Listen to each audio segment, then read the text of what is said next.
अस्सलाम वालेकुम नाजरीन, उरहान सीरीज की अगली नई एपिसोड में खुश आमदीद। नाजरीन, हर बार की तरह इस बार भी हम इस एपिसोड के तमाम पार्ट्स आज के दिन अपलोड कर देंगे, तो जुड़े रहिए उमर एक्सप्लेन के साथ। इस एपिसोड के आगाज में हम देखते हैं कि जब उरहान साहब और शहजादी स्पोर्चा दमीरहान के अड्डे से भाग रहे होते हैं तो दमीरहान अपने सिपाहियों से कहता है हमला करो। तो दमीरहान के सिपाही सामने से हमला करने के लिए भागते हैं तो उरहान साहब अपने सिपाहियों से कहते सिपाहियों के इतने में ही शामिल तमीर बोगा और बाकी सिपाही जो वहाँ छुपे हुए होते हैं अपने आप को ज़ाहिर कर देते हैं और बाहर निकल आते हैं और दमीरहान के सिपाहियों के साथ लड़ने लग जाते हैं। तो उरहान, तमीर बोगा और शामिल आबोताब के साथ अपनी तलवारें चला रहे होते हैं और दमीरहान के सिपाहियों को मौत के घाट उतार रहे होते हैं, जबकि दमीरहान पीछे ही खड़ा ये सारा मंजर देख रहा होता है और उसे निहायत गुस्सा आ रहा होता है। शामिल उसके सिपाहियों को मारते हुए कहता भेड़ियों के खिलाफ जाल बिछाने वाले अब फंस चुके हैं। और फिर इतने में ही उरहान साहब अपने सिपाही बालाबान को इशारा करते हैं बालाबान। तो बालाबान अपने तीर को आग लगाकर उस जानब फेंक देता है जहां पर बारूद रखा होता है और वहां एक जोरदार धमाका होता है। धमाका होते साथ ही आसपास मौजूद तमाम सिपाही मौत के घाट उतर जाते हैं और पानी में जा गिरते हैं। और फिर इसके बाद उरहान साहब कहते चलो हम जा रहे हैं और फिर अलाउद्दीन साहब और बाकी सब सिपाही वहां से भागने लग जाते हैं। यह सारा मंजर देखकर दमीरहान गुस्से से कहता मैं तुमसे बदला लिए बगैर नहीं मरूंगा उरहान, और उसके पीछे भागता है। जबकि शहनशाह साहब, औची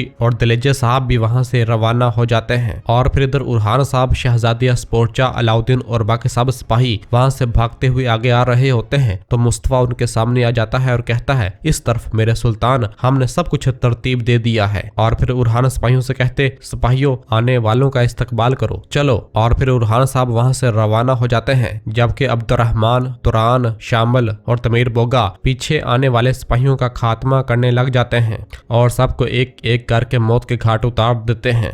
बालाबान और दुमरल भी आबोताब के साथ अपनी तलवारें चला रहे होते हैं। और फिर जब सबको मार दिया जाता है और जब वहां से जाने लगते हैं तो अब्दुर्रहमान दुमरल से कहता चलो दुमरल चलो, हमारे पास रुकने का वक्त नहीं है। तो दुमरल कहता अब्दुर्रहमान भाई, क्या हमारे सुल्तान ने स्पोर्चा नामी खातून को माफ कर दिया है? उन्होंने इसकी जान क्यों बचाई? अब्दुर्रहमान कहता यकीनन हमारे सुल्तान कुछ जानते होंगे, अपनी जबान नहीं अपने कदम चलाओ, शाबाश। और उसे लेकर वहां से रवाना होते हैं। और फिर इधर आगे बढ़ते हुए औची शहनशाह से कहता स्पोर्चा उरहान के साथ भाग रही है, हुजूर क्या करेंगे? तो शहनशाह उनसे कहता स्पोर्चा सब कुछ जानती है, वो उरहान के साथ मुतहद होती है तो हमें फाश कर देगी। तो दिलेजे कहता तो फिर वो इसे कराजा हिसार किले पे हमले के बारे में भी बताएगी। तो शहनशाह कहता लेकिन हमारे बोरसा के इकदाम के बारे में कोई नहीं जानता सारोजा। जिस पर दिलेजे सारोजा कहता आप ठीक कह रहे हैं हुजूर। शहनशाह कहता अगर उरहान यहीं मरता है इसका इल्जाम दमीरहान पे लगेगा, अगर वो भाग गया कराजा हिसार के सामने घात लगाकर ये काम हम खत्म करेंगे। औची कहता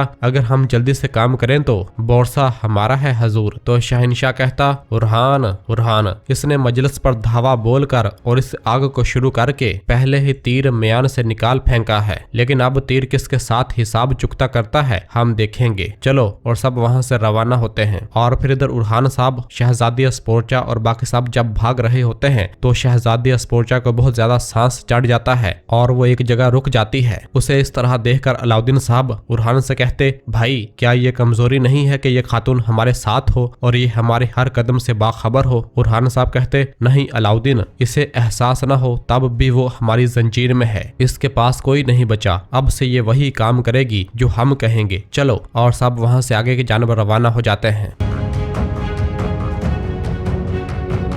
जबकि दूसरी जानब फातिमा और फलादियुस को जब एंद्रियास, दैफने और उसके सिपाहियों ने चारों तरफ से घेरा हुआ होता है तो दैफने कहती एक औरत और इससे मोहब्बत करने वाले दो आदमी, मुझे अफसोसनाक अंजाम वाली मोहब्बत की कहानियां पसंद हैं, और हंसने लग जाती है। तो फातिमा कहती तुम सब कुछ जानती थी, क्या यगीत को भी तुमने बताया? तो दैफने यगीत को देखती है और कहती मैं सिर्फ ये चाहती थी कि वो अपनी पसंदीदा औरत के साथ मरे। फातिमा गुस्से से कहती तुम शैतान, और आगे बढ़ने लगती है। तो फलादियुस फातिमा को रोक देता है और कहता है मेरे इशारे के साथ। और फिर अंद्रियास अपना कुल्हाड़ा फलादियुस को दिखाते हुए कहता क्या तुम्हें ये कुल्हाड़ी याद है पुराने दोस्त, हमने इसे मिलकर बनाया था। फलादियुस कहता मुझे उस दिन तुम्हें मार देना चाहिए था, मुझे इसका अफसोस है। अंद्रियास कहता तुम्हें दोबारा ऐसा मौका नहीं मिलेगा, तुम्हें मौका मिलने पर मुझे मार देना चाहिए था, अब सबसे पहले तुम्हारी महबूबा को और फिर मैं तुम्हें मार दूंगा। यह सुनकर फलादियुस हंसता है और कहता मेरे पुराने दोस्त।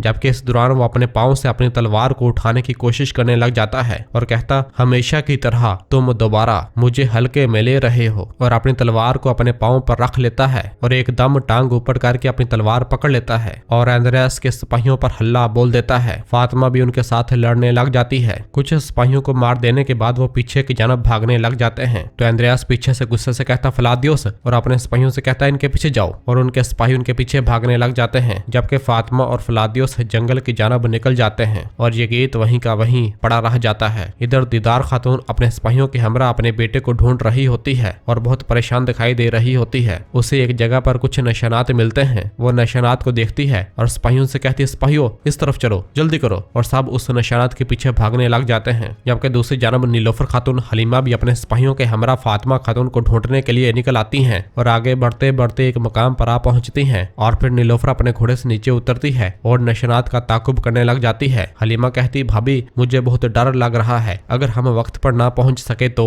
नीलोफर कहती, हम पहुंचेंगे बहन। हलीमा कहती, मैं कैसे जान सकती थी कि ऐसा होगा, काश मैंने बहन को जाने के लिए ना कहा होता। नीलोफर कहती, मैं जानती हूँ हलीमा। हलीमा कहती, वो परेशान लग रही थी, मैं चाहती थी कि वो इसे अलविदा कहे। नीलोफर कहती, फिक्र ना करो, हम पहुंच जाएंगे। और फिर हलीमा कहती, भाभी मेरी माँ का चेहरा मेरे दिमाग से नहीं जा रहा, काश के बहन इन्हें खुद बताती। और फिर नीलोफर कहती, चलो, और अपने घोड़े पर सवार होती है और सब आगे की जानब बढ़ जाते हैं। जबकि इधर बोरसा में मलहून खातून निहायत परेशान होते हुए गोंजा से कहती, फातिमा जाकर अलविदा कहेगी, क्यों? उसने उसे धोखा दिया, उसने इससे झूठ बोला। आह मेरी फातिमा, आह मेरी बेटी। गोंजा कहती, माँ मुझे बताएं फातिमा क्या करती, ये दिल का मामला है और फलादियोस के साथ जो कुछ हुआ इसके बाद। मलहून कहती, क्या तुम्हें लगता है कि मैं ये समझ नहीं रही हूँ गोंजा? लेकिन जब उसे पता चला तो उसे आकर मुझे बताना चाहिए था। मैंने उसे ऐसा ना करने की इल्तिजा की। मैंने उससे कहा, क्योंकि हम यगीत से तुम्हारी शादी करना चाहते हैं, इसलिए फौरन हाँ मत कहो। अब जब यगीत इन्हें एक साथ देखेगा तो क्या होगा? और दीदार। मलहून कहती, फिर हम इस मामले से कैसे निपटेंगे? गोंजा कहती, लेकिन हलीमा ने इसरार किया। माँ देखें, इन दोनों की बुरी नीयत नहीं है, देखें आप भी ये जानती हैं कि वो एक साथ वापस आएंगे। मलहून कहती, ये बात हम जानते हैं, जबकि लोग नहीं जानते गोंजा।